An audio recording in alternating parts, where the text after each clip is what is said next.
बिहार में एक बार फिर से बम्पर बहाली का पिटारा खुलने वाला है और बीपीएससी ने 70वीं कंबाइंड परीक्षा के विज्ञापन की घोषणा कर दी है। आयोग के चेयरमैन मनु रवि भाई परमार हमारे साथ हैं। सर, उम्मीद बिहारवासी कर रहे हैं कि कई बहाली जो है एक साथ निकलेंगी। सबसे पहले 70वीं की लेकर हम चर्चा करें, कितनी सीटें आ रही हैं? जैसे मैंने बताया 23 विभाग की अभी तक 1900 से अधिक वैकेंसी हमको प्राप्त हो चुकी है। एक दो विभाग से वैकेंसी आनी बाकी है। सो करीब 2000 वैकेंसी की घोषणा इस बार हो सकती है। मतलब उससे आगे भी बढ़ सकती है क्या? ये जो वर्तमान में 1917 जो किया है उससे नंबर बढ़ सकता है, थोड़ा बढ़ सकता है। बीच में जो भी विभाग की वैकेंसी मिलेगी उसको ऐड करेंगे विज्ञापन में, वो उसको ऐड करके फिर ही एग्जाम लिया जाएगा, फाइनल एग्जाम लिया जाएगा। वेबसाइट पर विज्ञापन कब से दिख जाएगा? ये सोमवार तक हम लोग पब्लिश कर देंगे। रूरल डेवलपमेंट ऑफिसर के सबसे ज़्यादा 393 पद है। इसके अलावा जैसे बताया बिहार प्रशासनिक सेवा के 200 पद हैं और डीएसपी की वैकेंसी के करीब 125 पद है। इसके अलावा 168 पद बिहार फाइनेंशियल सर्विसेज के, जो कि assistant commissioner commercial tax department में होते हैं, उनके पद है। तो ये मेजर लेवल 9 के पद है। इसके अलावा लेवल 7 के भी करीब 1200 के अधिक पद। पिछली कुछ एग्जाम में मुझे लगता है 1200 या 1400 के आसपास वैकेंसी हुआ करती थी। इस बार काफ़ी सारे डिपार्टमेंट ने अपनी वैकेंसी एक साथ दी है, तो वैसी स्थिति में ये नंबर करीब 1900-2000 के आसपास हुआ। आयोग अंदाज लगा रहा है कि करीब 6-7 लाख से अधिक कैंडिडेट इसमें भाग ले सकते हैं। जी। परीक्षा का पैटर्न क्या कुछ बदलाव कर रहे हैं परीक्षा के पैटर्न में, या फिर पुराने पैटर्न हो? परीक्षा का पैटर्न पिछले परीक्षाओं के बार जैसा ही रहेगा, लेकिन परीक्षा का जो संचालन है, जो कंडक्ट है, उसके लिए आयोग ने बड़े सारे चेंजेस किए हैं। 15 के आसपास एग्जाम आयोग ने ली है, उसमें वो सुधारों को लागू किया गया था। वही सुधारों में और कुछ इम्प्रूवमेंट को जोड़ के ये 70वीं संयुक्त प्रतियोगिता परीक्षा के लिए परीक्षा का संचालन किया जाएगा। हर एक क्वेश्चन का नेगेटिव जवाब होने पर 1/3 मार्क काटने का प्रोविजन किया गया है। सेट कैसा रहेगा, जो प्रश्न पत्र का सेट है? प्रीलिम में जैसे बताया मैंने 150 क्वेश्चन रहेंगे और मेंस में 150 क्वेश्चन का एक ही क्वेश्चन रहेगा प्रीलिम्स के लिए। मेंस के लिए जैसे बताया गया है 4 क्वेश्चन पेपर रहेंगे। मतलब सेट और बढ़ भी सकता है, घट भी सकता है, ऐसा तो नहीं? प्रीलिम की जहां तक एग्जाम है, आयोग ने अपने एडवर्टाइजमेंट ये स्पष्ट कर दिया है कि नंबर ऑफ कैंडिडेट बढ़ने की आशा में आयोग शायद इसको एक से अधिक दिनों में ये एग्जाम करा सकेगा। साथ ही साथ एक से अधिक प्रश्न पत्र का भी प्रयोग किया जाएगा। अगर पूरे राज्य में उतने आवासन की व्यवस्था नहीं है तो वैसी स्थिति में हमको 1 दिन या 2 दिन या 3 दिन एग्जाम करना पड़ सकता है। 6-7 लाख संख्या हो जाएगी। नंबर ऑफ अपीयरिंग कैंडिडेट अगर ज्यादा होगा तो वैसी तुलना में आयोग को 2 दिन एग्जाम लेनी पड़ सकती है। देखिए, टीआरई 3 की एग्जाम में टोटल करीब 87,000 से ज्यादा वैकेंसी है और वो सभी वैकेंसी पुरानी रिजर्वेशन पॉलिसी के आधार पर उसको किया गया था।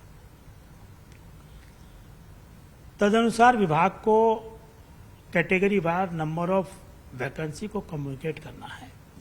आयोग को जितना जल्दी ये कैटेगरी वाइज रोस्टर क्लियर होके वैकेंसी प्राप्त होती है, उतना जल्दी आयोग उस एग्जाम का रिजल्ट डिक्लेयर करेगा। कम्युनिकेशन आप लोगों का हुआ होगा ना कि रोस्टर क्लियरेंस कब तक हो जाएगा? विभाग से जैसे सूचना प्राप्त हुई है, वहां पर जिलों से भी सभी सूचनाएं इकट्ठी करके उसका रोस्टर बनाने का काम हो रहा है। अब कितना समय लगेगा वो मेरे लिए बताना ठीक नहीं है। लोग हमेशा कोशिश करता है कि एग्जाम के जितना जल्दी हो सके रिजल्ट डिक्लेयर कर दिया जाए। इस वाले में भी आपने देखा होगा पिछले दिनों सभी एग्जाम का हम लोगों ने फाइनल आंसर की भी दे दिया है। तो अब आयोग के लिए रिजल्ट डिक्लेयर करने में बहुत ज्यादा टाइम नहीं लगेगा। मतलब जैसे ही रोस्टर क्लियरेंस होगा आप जो है रिजल्ट दे देंगे? कितने दिन के बाद देंगे मोटा मोटी? करीब 2 से 3 वीक लगता है प्रोसेस पूरा करने में, क्योंकि 87,000 वैकेंसी है। और दूसरा कि नंबर ऑफ कैटेगरी में वैकेंसी पॉलिसी के हिसाब से आगे पीछे हुई है। तो हर कैटेगरी में भी हमको रिजल्ट को एडजस्ट करना पड़ेगा और हर एक एग्जाम के लिए एडजस्ट करना पड़ेगा। जहां तक एडमिनिस्ट्रेटिव सर्विस का सवाल है, उनके सर्टिफिकेट को तो हम लोग इंटरव्यू के पहले ही जांच करा लेते हैं। उसमें खास तौर से जो फिजिकली चैलेंज कैंडिडेट है उनके सर्टिफिकेट और बाकी सर्टिफिकेट की जांच शामिल है। अन्य एग्जाम में सर्टिफिकेट वेरिफिकेशन का जिम्मा आयोग जनरली नहीं लेता है, वो विभाग के स्तर पर कराया जाता है, अनलेस कि हम लोग ने पहले से पब्लिश कर दिया है और विभाग ने उसके लिए अनुरोध किया है। अगर पुरानी एग्जाम जिसमें एडवर्टाइजमेंट में लिखा हुआ है कि आयोग उसकी सर्टिफिकेट की जांच करेगा, उसके सर्टिफिकेट की आयोग जांच करेगा, लेकिन सर्टिफिकेट के जांच का काम एक बहुत बृहद काम है। उसमें बहुत बड़ी संख्या में मैन पावर की जरूरत पड़ती है, खास तौर से शिक्षा विभाग जैसे विभाग में जहां पर नंबर ऑफ वैकेंसीज 10,000 में है, तो उसके सर्टिफिकेट वेरिफिकेशन का काम संबंधित विभाग करे, वही करेगा। आप कह रहे हैं नहीं, देखिए, जो डॉक्यूमेंट वेरिफिकेशन की बात आती है तो वो तभी आती है जब कंप्लेन प्राप्त होती है। उसकी एक प्रक्रिया निर्धारित है। अगर उसको आयोग के स्तर पर करना है तो आयोग वो सभी डॉक्यूमेंट का निर्धारित प्रक्रिया के हिसाब से वेरिफिकेशन कराएगा। मतलब इस बार आप श्योर हैं कि कोई गड़बड़ी नहीं होगी, ऐसा लग रहा है? नहीं, ऐसा हम नहीं कह शिक्षा सकते। विभाग हम ये नहीं कहेंगे कि गड़बड़ी नहीं होगी। आयोग पूरी तरह से उसकी जांच करेगा।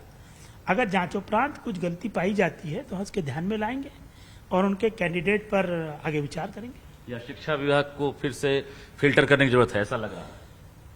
आगे की एग्जाम के लिए शिक्षा विभाग फिल्टर करके भेज सकता है, बट जो टीआरई 3 के लिए लोग दे दिए उनके लिए अभी उनके लिए करना दो मुश्किल। महत्वपूर्ण सवाल, जब आपने कहा बैकलॉग सीटें नहीं जुड़ेंगी, तो जो सीटें मंगाई जा रही है या जो रिक्तियां मिलेंगी वो क्या होगी?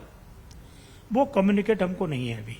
जब कम्युनिकेट करेंगे तब हम निर्णय ले पाएंगे। रिक्तियां बचेंगी तो क्या होगी? कुछ तो सवाल होगा। नहीं, एक प्रावधान हमेशा रहता है कि अगर विभाग अपनी ओर से किसी परीक्षा का सप्लीमेंट्री लिस्ट की मांग करता है तो वैसी स्थिति में आयोग एक सप्लीमेंट्री लिस्ट उनको दे इस सकता बार है। क्या उम्मीद है, सप्लीमेंट्री देंगे? हमको अभी तक कोई सूचना प्राप्त नहीं कोई है। वार्तालाप नहीं हुई आयोग से या वो सीटें जो है टीआरई 4 में आएंगी, ऐसा लग रहा है? वो आई थिंक विभाग ही बता पाएगा और उसके बाद ही इनके नंबर ऑफ वैकेंसी पता चलेगी। वो कम्युनिकेट होगी तो टीआरई एक 4 आखिरी सवाल, जो एग्रीकल्चर के द्वारा एग्जाम लिया गया था, एग्रीकल्चर डिपार्टमेंट का एग्जाम था, बीएओ का या बाकी जो पद हैं, उसका रिजल्ट कब आ रहा है? उसके रिजल्ट में अगेन रिजर्वेशन पॉलिसी में जो चेंजेस आए हैं उसके कारण थोड़ा विलंब हो रहा है। उसमें रिजर्वेशन पॉलिसी में चेंजेस होने के कारण नंबर ऑफ कैंडिडेट का हमको एडिशनल इंटरव्यू लेना पड़ रहा है। अब वो इंटरव्यू लेना अपने आप में एक प्रक्रिया है जिसमें हमको नए कैंडिडेट को 15 दिन का टाइम देना पड़ेगा। इंटरव्यू बोर्ड गठित करके उसके इंटरव्यू लेने में भी करीब हफ्ता 10 दिन 15 दिन का टाइम लगेगा। फिर उनके मार्क्स के साथ पुराने मार्क्स को मिलान करने के बाद ही अंतिम वरीयता सूची, अंतिम परीक्षाफल प्रकाशित किया जाएगा। तो वैसी स्थिति में रिजल्ट बनने में थोड़ा समय लग सकता है। मतलब फिर से इंटरव्यू के लिए शेड्यूल जारी करेंगे? फिर से उतनी ही वैकेंसी का इंटरव्यू, जितनी वैकेंसी नई पॉलिसी के कारण वो पर्टिकुलर श्रेणी में बढ़ेगी। जिनका इंटरव्यू एक बार हो चुका है उनको फिर से इंटरव्यू देने की जरूरत नहीं है। बहुत बहुत धन्यवाद। तो हमारे साथ बीपीएससी के चेयरमैन मनु रवि भाई परमार थे और महत्वपूर्ण जानकारियां दे रहे थे। बीपीएससी 17वीं परीक्षा से लेकर टीआरई 3, एचएम, हेड टीचर और एग्रीकल्चर तमाम डिपार्टमेंट को लेकर जानकारी दी है। लेकिन अभी जो फिलहाल जो उम्मीद की जा रही थी कि रिजल्ट अभी टीआरई 3 का तुरंत जारी होगा, एचएम, हेड टीचर का रिजल्ट तुरंत जारी होगा, लेकिन अब तक आयोग के पास जो रोस्टर क्लियरेंस की सूची है, जो पत्र है, वो प्राप्त नहीं हुआ है। ऐसे में पत्र आने के बाद आयोग के चेयरमैन ने कहा है कि लगभग 15 दिनों का वक्त लग सकता है। ऐसे में समझ सकते हैं, चाहे एचएम हो, हेड टीचर हो या फिर शिक्षक हो, जो अभी इस बार टीआरई 3 दिए हैं या जो अभ्यर्थी हैं, उनको इंतजार करना होगा और दुर्गा पूजा के बाद ही अब किसी प्रकार के रिजल्ट की उम्मीद कर सकते हैं। कैमरामैन दीपक के साथ रजनीश कुमार, न्यूज 18 पटना।